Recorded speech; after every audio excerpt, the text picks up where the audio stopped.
समझिए, सिर्फ अच्छापन देखकर शादी नहीं की जाती।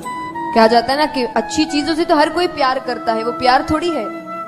अगर मेरे अंदर अच्छाई है और कोई इंसान को पसंद करा तो वो पूरी दुनिया ही पसंद कर रही है, उसमें क्या खास बात है ऐसी कि वो इंसान पसंद करे। मुझ में जो बुराई है उस चीज को भी कोई ठीक करे या उसको अपनाए, तब मतलब आप उसके साथ रह सकते हैं। क्योंकि शादी कुछ दिन मिलना नहीं होता, शादी अब